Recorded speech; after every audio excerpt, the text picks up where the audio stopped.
Morning students, आज के इस क्लास में हम 2 अगस्त 2023 के करंट अफेयर्स के एमसीक्यूज डिस्कस करेंगे. So let's begin. The first question is what is the effect of El Nino on monsoon in India. जो एल नीनो इफेक्ट होता है उसका भारत के मॉनसून पर क्या प्रभाव होता है. Option A is it aids rainfall, ये बारिश लाने में मदद करती है. Option B is it suppress rainfall, ये बारिश को कम करती है. Option C is it doesn't affect rainfall, ये रेनफॉल को बारिश को अफेक्ट नहीं करती. And option D is none of these, इन तीनों में से कोई भी नहीं. यहाँ पर आप इस क्वेश्चन का सोर्स देख सकते हो. El Nino effect will suppress the rainfall in the second half of the monsoon says IMD. सो जो इंडियन मेटीरियोलॉजिकल डिपार्टमेंट है उन्होंने बोला है कि अभी जुलाई अगस्त में जो इतनी ज्यादा बारिश हो रही है उसके बाद उन्होंने स्टेटमेंट दी है कि जो मॉनसून का सेकेंड हाफ है उस हाफ में एल नीनो इफेक्ट की वजह में भारत में जो मॉनसून है उसकी वजह से जो मॉनसून है कम रहेगा, जो बारिश है कम होगी. जो स्ट्रेंथनिंग एल नीनो है और मेटीरियोलॉजिकल कंडीशंस की एब्सेंस की वजह से जो एल नीनो इफेक्ट होगा वो रेनफॉल को सप्रेस करेगा मॉनसून के सेकेंड हाफ में. रेनफॉल जो एवरेज है पूरे देश में सेकेंड हाफ के टाइम वो मोस्ट लाइकली नॉर्मल जो होती है कितनी होगी 94 to 106% of the long period average with tendency to be on the negative side of the normal. जो नॉर्मल है उसके नेगेटिव साइड में रहेगी जो एवरेज रेनफॉल है सेकेंड हाफ में. जो LPA है, LPA क्या है, लॉन्ग पीरियड एवरेज, यहाँ पर मेंशन्ड है, मैं आपको दिखा भी देती हूँ. जो LPA है long period average, it refers to 50 साल की बारिश का एवरेज लिया जाता है. तो ये पॉइंट भी आपके लिए इंपॉर्टेंट है कि जो अगर क्वेश्चन आता है कि LPA में कितने सालों की एवरेज ली जाती है तो answer is 50 years. El Nino जो टर्म है इसका मतलब होता है the Christ child, Spanish term है जो कि ओशन सरफेस का टेम्परेचर, उस ओशन सरफेस की वार्मिंग यानी कि गर्म हो जाता है ओशन सरफेस, उसको रेफर करता है. या फिर जो सी सरफेस टेम्परेचर है वो एवरेज से ज्यादा बढ़ जाता है. कहां पर? सेंट्रल और ईस्टर्न ट्रॉपिकल पैसिफिक ओशियन में. यहाँ पर मैं आपको पिक्चर में भी दिखाती हूँ, जैसे ये पैसिफिक ओशियन है, यहाँ पर भी है, इस साइड भी है. तो जो central and eastern tropical Pacific ocean है वहां पर एवरेज से ज्यादा टेम्परेचर बढ़ जाता है. जो लो लेवल की सरफेस विंड्स है, सरफेस के पास थोड़ी हाइट पे जो विंड्स होती हैं जो नॉर्मली ईस्ट से वेस्ट की डायरेक्शन में चलती हैं, इक्वेटर के अलोंग, जो भूमध्य रेखा होती है उसके अलोंग, वो या तो कमजोर हो जाती हैं या फिर कई बार ऑपोजिट डायरेक्शन में चल पड़ती हैं. अब नॉर्मली वो ईस्ट टू वेस्ट चलती हैं लेकिन इस कंडीशन में वो वेस्ट टू ईस्ट चल पड़ती हैं, जिसको वेस्टर्ली विंड्स बोला जाता है. जो एल नीनो इफेक्ट है ये वैसे तो जो इरेगुलरली होता है, जरूरी नहीं होता हर साल हो, कोई इसका जो टेन्योर है फिक्स नहीं है. कोई भी जो इवेंट्स है, दो एल नीनो इवेंट्स है सेम नहीं होते. एल नीनो इवेंट्स भारत में मॉनसून को सप्रेस करता है लेकिन जो नॉर्मल वेदर पैटर्न्स हैं उसको भी डिस्टर्ब करता है USA में और पूरे ग्लोब में. तो यहाँ पर आप देख सकते हो एल नीनो इफेक्ट में क्या होता है, जो विंड्स हैं वो वेस्ट टू ईस्ट चलने लग जाती हैं. तो आपको ध्यान रखना है इसका. आपके लिए एक क्वेश्चन है कि एल नीनो इफेक्ट के टाइम जो पेरो करंट है उस पर क्या इफेक्ट होता है. Tell me in the comment section below. तो इसका आंसर है option B, that is it suppress the rainfall.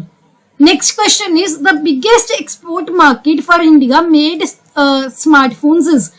India made smartphones के लिए सबसे बड़ी एक्सपोर्ट मार्केट कौन सी है, यानी कि जो इंडिया मेड स्मार्टफोन्स है सबसे ज्यादा कहां पर एक्सपोर्ट होते हैं. ऑप्शन ए है यूनाइटेड किंगडम, ऑप्शन बी है USA, ऑप्शन सी है चाइना एंड ऑप्शन डी है वियतनाम.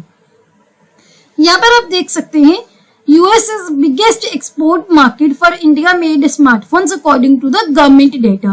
इंडिया ने नियरली $2.43 बिलियन वर्थ के इतनी कीमत के स्मार्टफोन्स है जो अप्रैल और मई में इस फिस्कल में जो एक्सपोर्ट किए हैं, कहां पर USA में, जो कि बिगेस्ट डेस्टिनेशन हो गया है इंडिया मेड डिवाइसेस के लिए according to the government data. US के बाद सेकंड नंबर पर है यूनाइटेड अरब एमिरेट्स UAE, उसके बाद है नीदरलैंड, फिर है UK, इटली एंड चेक रिपब्लिक. इंडिया का जो ओवरऑल एक्सपोर्ट है स्मार्टफोन्स में वो $10.95 बिलियन था 2022-23 में. लेकिन अप्रैल में 2023-24 में जो एक्सपोर्ट स्मार्टफोन्स का एक्सपोर्ट है 157.82% से बढ़ गया है, 100% से भी ज्यादा, ऑलमोस्ट 150% है जो उससे भी ज्यादा एक्सपोर्ट बढ़ गया है अप्रैल और मई मंथ में। तो आपको ये ध्यान रखना है।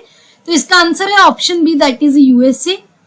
Next question is which article of the constitution of India deals with uniform civil code. Bharat के संविधान का कौन सा जो आर्टिकल है यूनिफॉर्म सिविल कोड से डील करता है?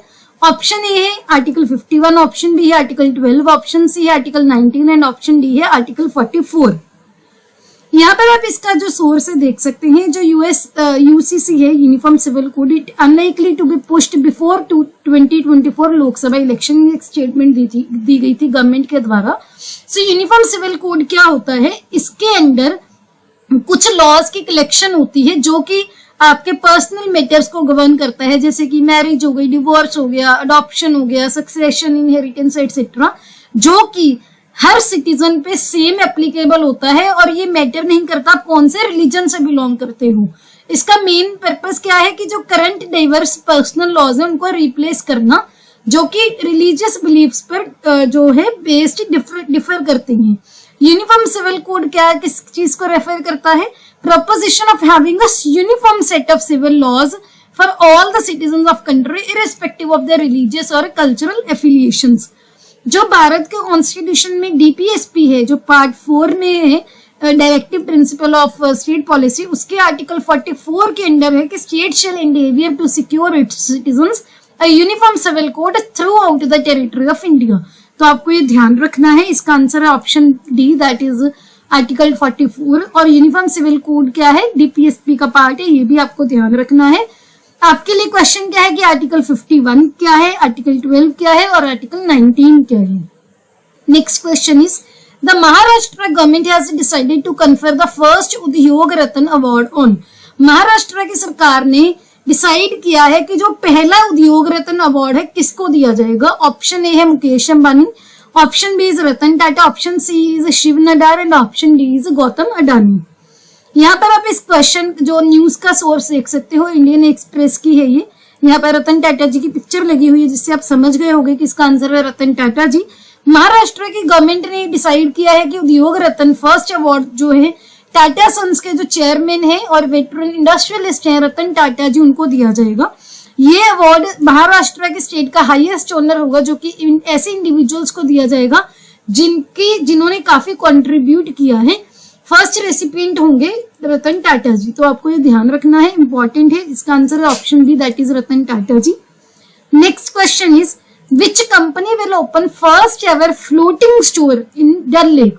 जो श्रीनगर में डल लेक है वहां पर कौन सी कंपनी पहला फ्लोटिंग स्टोर खोलने वाली है? ऑप्शन ए है रिलायंस, ऑप्शन बी है अमेजॉन, ऑप्शन सी है टीसीएस एंड ऑप्शन डी है फ्लिपकार्ट। यहाँ पर आप इसका भी क्वेश्चन का सोर्स देख सकते हो, पिक्चर में आपको समझ आ गया होगा कि इसका आंसर है अमेजॉन। अमेजॉन डल लेक में पहला फर्स्ट एवर फ्लोटिंग स्टोर खोलेगा। ये जो स्टोर है ये हाउस बोट में खोला जाएगा और डिलीवरीज प्रोवाइड करेगा कस्टमर्स को, कहां पर? श्रीनगर में। तो इसका आंसर है option D, option B Amazon. Next question is what is the aim of Ullas app. जो अभी रिसेंटली उल्लास ऐप अनवील की गई है, उसका एम क्या है? Option A is promoting functional literacy, option B is promoting the spirit of sports, option B is promoting the entrepreneurship among women and promoting e vehicles. यहाँ पर आप इसका भी सोर्स देख सकते हो, पीआईबी से ये लिया गया है, यहाँ पर मैंने लिंक दे दिया है। सो रिसेंटली अखिल भारतीय शिक्षा समागम 2023 का इनॉग्रेशन सेरेमनी था। नेशनल एजुकेशन पॉलिसी की 3rd एनिवर्सरी पर यूनियन मिनिस्टर ऑफ एजुकेशन जो धर्मेंद्र प्रधान जी हैं, उन्होंने एक लोगो, एक स्लोगन, जन जन साक्षर और एक मोबाइल एप्लीकेशन उल्लास की अनवील की है। उल्लास नव भारत साक्षरता कार्यक्रम। उल्लास की क्या फुल फॉर्म है?